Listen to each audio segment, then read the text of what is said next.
ವಿಶ್ವಕಪ್ನ ಅರ್ಹತಾ ಸುತ್ತಿನ ಪಂದ್ಯದಲ್ಲಿ ಐವರಿ ಕೋಸ್ಟ್ ತಂಡವು ಕೇವಲ 7 ರನ್ಗೆ ಆಲ್ಔಟ್ ಆಗಿದೆ.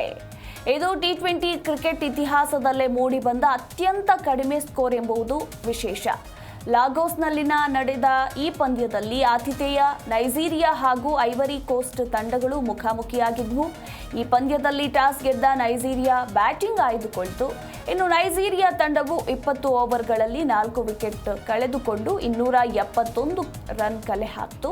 ಇನ್ನು 272 ರನ್ಗಳ ಕಠಿಣ ಗುರಿ ಬೆನ್ನತ್ತಿದ ಐವರಿ ಕೋಸ್ಟ್ ತಂಡದ ಬ್ಯಾಟರ್ಗಳು ಬಂದ ವೇಗದಲ್ಲೇ ಹಿಂತಿರುಗಿದ್ರು. ಪರಿಣಾಮ ಐವರಿ ಕೋಸ್ಟ್ ತಂಡವು 7.3 ಓವರ್ಗಳಲ್ಲಿ ಕೇವಲ 7 ರನ್ ಗಳಿಸಿ ಆಲ್ಔಟ್ ಆಯಿತು.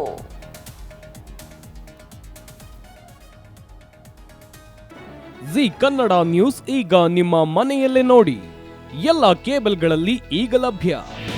ನಿಮ್ಮ ನೆಚ್ಚಿನ ಜಿ ಕನ್ನಡ ನ್ಯೂಸ್ ಈಗ ಸನ್ ಡೈರೆಕ್ಟ್ ನಲ್ಲಿ number 292, Tata Play number 1664, Jio TV number 1334, NXT digital number 30, In cable number 30, city networks 51, U digital number 162, GTPL number 17, Rockline telecommunications number 42, Shri Basaveshwara cable number 168, rural cable network 60, Vinayaka digital 57, Abhishek cable 821, city channel 53, Siddeshwara cable network 57, ವಿ4 digital infotech 628, Surya digital networks 53, Gajanan digital number 836, Malnad infotech private limited number